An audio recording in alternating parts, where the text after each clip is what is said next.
Good morning students. स्वागत है आप सभी का ऑनलाइन यूट्यूब क्लासेस में।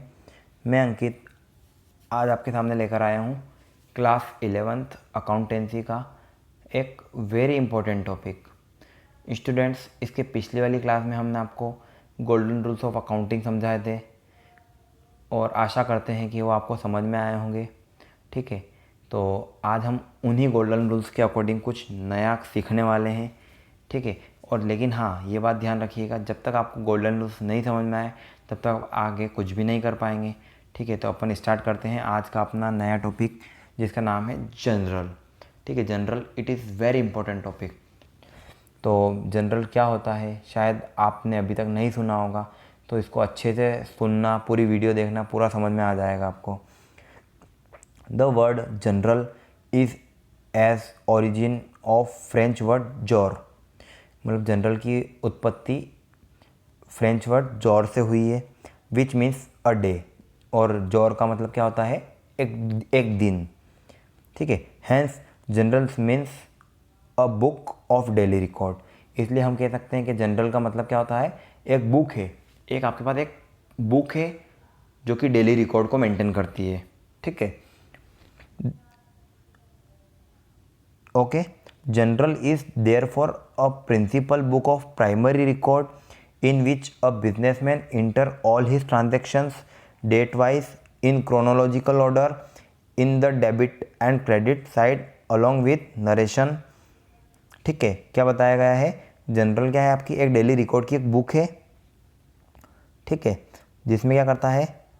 प्रिंसिपल बुक है, मतलब एक वेरी इंपॉर्टेंट बुक है जिसमें सारे प्राइमरी रिकॉर्ड को मेंटेन किया जाता है बिजनेसमैन के द्वारा। बिजनेसमैन में चाहे जितनी भी छोटी से छोटी ट्रांजैक्शन हो रही है, बड़ी से बड़ी ट्रांजैक्शन हो रही है, उसको डेट वाइज मतलब सीक्वेंस से क्रोनोलॉजिकल ऑर्डर में डेबिट और क्रेडिट साइड में लिखा जाता है नरेशन के साथ। अब नरेशन क्या होती है?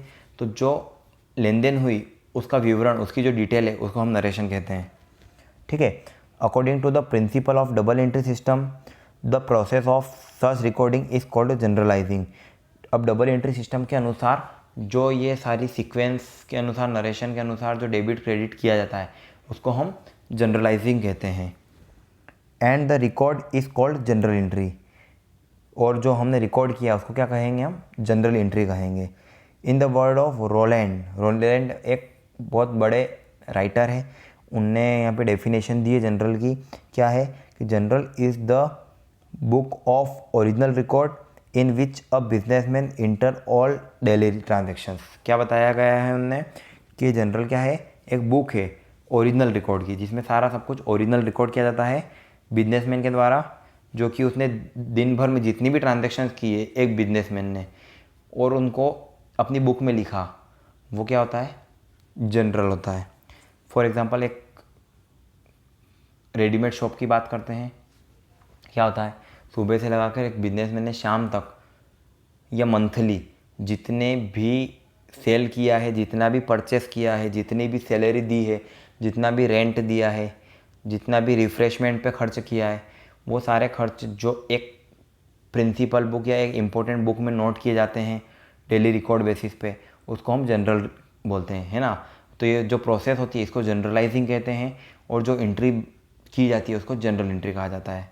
ओके स्टूडेंट्स, तो अब ऑब्जेक्ट और नेसेसिटी ऑफ प्रिपेयरिंग जनरल, मतलब क्या उद्देश्य है जनरल बनाने के, या इन शॉर्ट में बोलता हूँ कि सिग्निफिकेंस के जनरल का क्या महत्व है, ये बताया जाएगा यहाँ पे। ठीक है, तो journal is principal book of original record. It is the first step in the process of accounting cycle of merchandising business. मतलब क्या कहा गया है कि जो बिजनेस साइकिल है, अकाउंटिंग साइकिल है, उसकी सबसे पहली स्टेप है वो क्या है? आपकी जनरल एंट्री है। The object of recording transaction in journal are as unders. अब कौन कौन से ऑब्जेक्ट हैं वो हम पढ़ते हैं। तो सबसे पहला उद्देश्य है जनरल बनाने का, वो है convenience of posting ledger. Yes student, अब ये लेज़र क्या होता है आपको धीरे धीरे आगे समझ में आएगा। तो लेकिन जनरल के बिना लेज़र को पोस्ट नहीं किया जा सकता, इतना आपको अभी पता चल जाए। कैसे? तो recording business transaction in journal facilitate the posting in ledger. The work of ledger depend on journal. ठीक है, मतलब जनरल एंट्री आपने अगर सक्सेसफुल तरीके से की है तो उसके बाद ही लेजर को बनाया जाता है। लेजर मतलब एक तरह से अपन बात बताएं खाते बोला जाता है जिनको, वो जनरल की हेल्प से ही बनाए जाते हैं। ओके स्टूडेंट, तो जब तक आप जनरल एंट्री नहीं करेंगे तब तक आप लेजर भी प्रिपेयर नहीं कर सकते। ये सबसे पहली इंपॉर्टेंस होगी इसकी। सेकेंड होता है narration of each transaction. Narration regarding each transaction is mentioned in the journal entry which enable the businessman to get full information as and where required। अभी मैंने आपको बताया था नरेशन क्या होती है कि डिटेल उस ट्रांजैक्शन की, उस लेन देन की जो डिटेल जानकारी है वो नरेशन में लिखी जाती है। और ये जनरल एंट्री में क्या हेल्प करती है, एक बिजनेसमैन की मदद करती है कि जब भी उसको उस पर्टिकुलर ट्रांजैक्शन के बारे में जानकारी लेना हो तो वो इस नरेशन में जाकर ले सकता है। ओके, अब अपन बात करते हैं थर्ड है knowledge of debit and credit. Third importance होगी जनरल की, वो क्या होता है, इससे डेबिट और क्रेडिट की पूरी जानकारी आपको मिल जाती है। कैसे, तो journal guide as which account is to be debited and which account should be credited. क्योंकि जनरल एंट्री में आपने गोल्डन रूल्स पढ़ लिए होते हैं तो उसके हेल्प से आपको पता चल जाता है कि कौन से अकाउंट को हमको डेबिट करना है एंड कौन से अकाउंट को क्रेडिट करना है, जिससे क्या होता है जनरल एंट्री में हेल्प मिलती है। ओके स्टूडेंट, फिर बात की गई है sufficient proof of audit. General entry करने से क्या होता है, एक बिजनेस की डेली रिकॉर्ड के बेसिस पे सारी ट्रांजेक्शन हम इंटर कर चुके होते हैं डेली रिकॉर्ड की एक बुक में, प्रिंसिपल बुक में। ठीक है, उससे क्या होता है जब भी आप बिजनेस का ऑडिट करवाना चाहते हैं, ऑडिट क्या होता है ना, आपको पता है ना, जब बिजनेस की डॉक्यूमेंट को चेक किया जाता है तो हम उसको ऑडिट कहते हैं। तो उस कंडीशन में क्या होता है कि अगर आप अपना बिजनेस का ऑडिट कराना चाहते हैं तो उस कंडीशन में सफिशिएंट प्रूफ मतलब एक एविडेंस के रूप में जनरल एंट्री की जो बुक है वो काम करती है। कैसे, तो when the auditor want to verify a particular transaction journal entry of such transaction prove very helpful. अगर ऑडिटर को कोई डाउट होता है कि ये ट्रांजेक्शन हो सकता है सही है या गलत है तो वो क्या करता है, जनरल एंट्री की बुक मंगवाएगा, उस बुक से अगर उसको वेरीफाई कर लेगा तो ये क्या होती है, एक प्रूफ के तौर पे भी जनरल एंट्री काम करती है आपकी। ओके, फिफ्थ जो जनरल एंट्री की इंपॉर्टेंस होगी, सिग्निफिकेंस होगी, वो है एविडेंस इन डिस्प्यूट। मतलब अगर कोई झगड़ा होता है, ठीक है, कोई लड़ाई झगड़ा होता है तो उस कंडीशन में ये एविडेंस मतलब एक प्रूफ के तौर पे, सबूत के तौर पे काम करती है।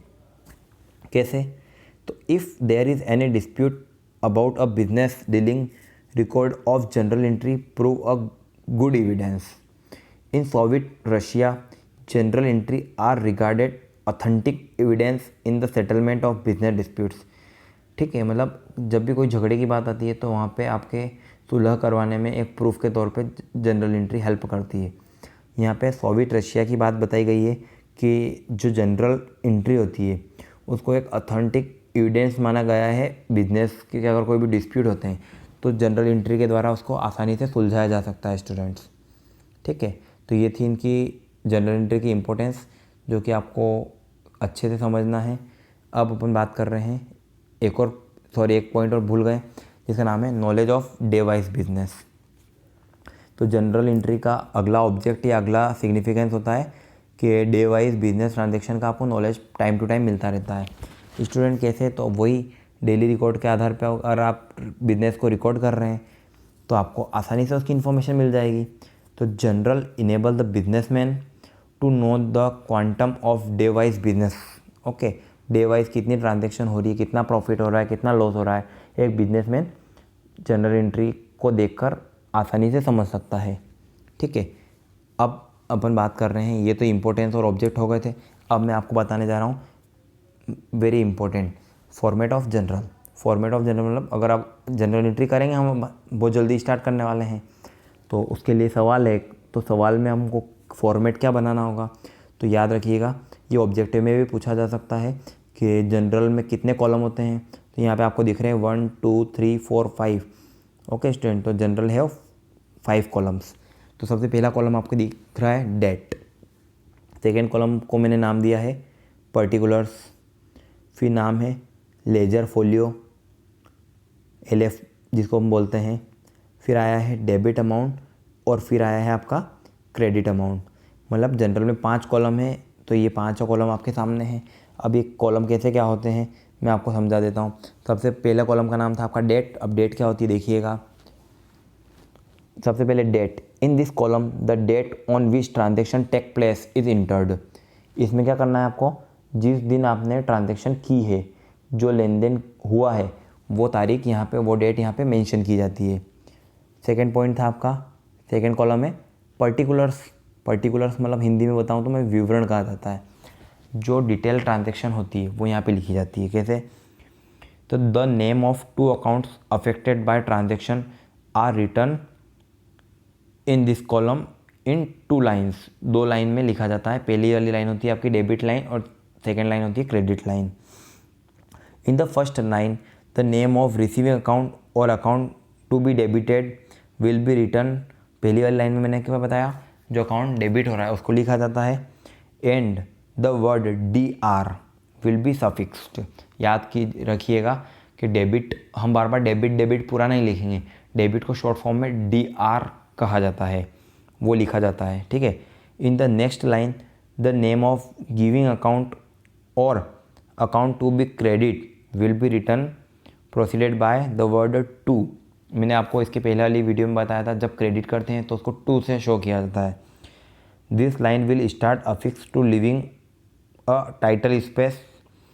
The word DR indicate debit and the word to indicate credit, है ना। जब DR है तो आप समझ जाइए वो डेबिट है, और जिसके आगे टू लिखा हुआ है तो आप समझ जाना है कि वो क्रेडिट ट्रांजेक्शन है।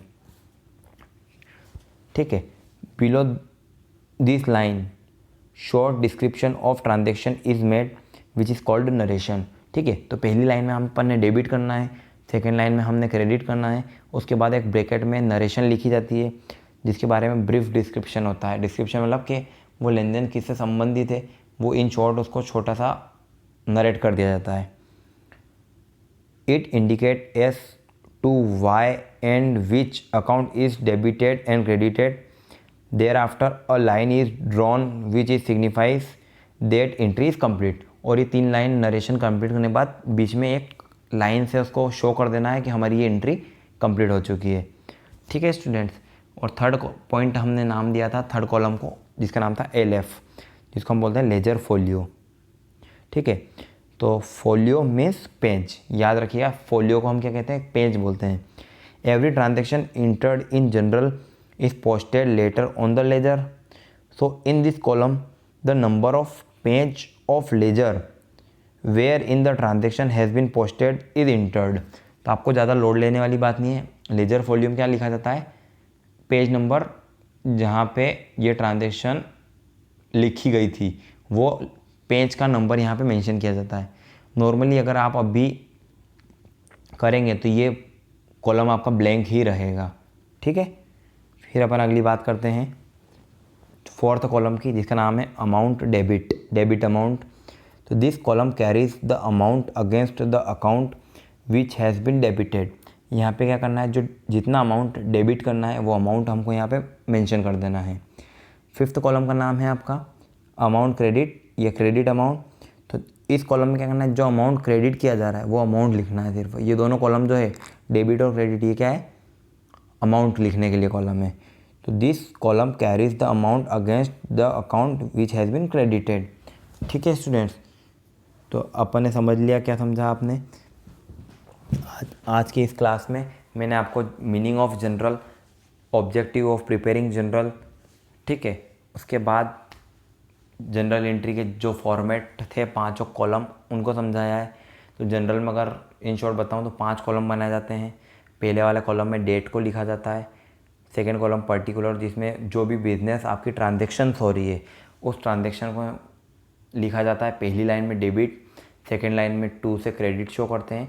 उसके बाद थर्ड लाइन में नरेशन बनाई जाती है, और नरेशन में उसके ब्रीफ डिस्क्रिप्शन बताना है कि किससे रिलेटेड है ट्रांजेक्शन। उसके बाद में बीच में एक लाइन क्लियर कर देना है। और 2 कॉलम है जिनका नाम है अमाउंट का कॉलम है। पहला है डेबिट वाला और सेकेंड है क्रेडिट वाला। ठीक है। आशा करता हूँ आपको वीडियो समझ में आई होगी। मिलते हैं अगली क्लास में अगले टॉपिक के साथ। तब तक के लिए नमस्कार स्टूडेंट्स। घर में रहें, स्वस्थ रहें, है ना। और अति आवश्यक कार्य हैं आपको तो ही आप घर से बाहर निकलें। ठीक है। और अच्छे से घर में ही अपना पढ़ाई करें। और कोई भी समस्या आती है तो I am here for you, हमेशा आप मुझसे पूछ सकते हैं। Thank you students.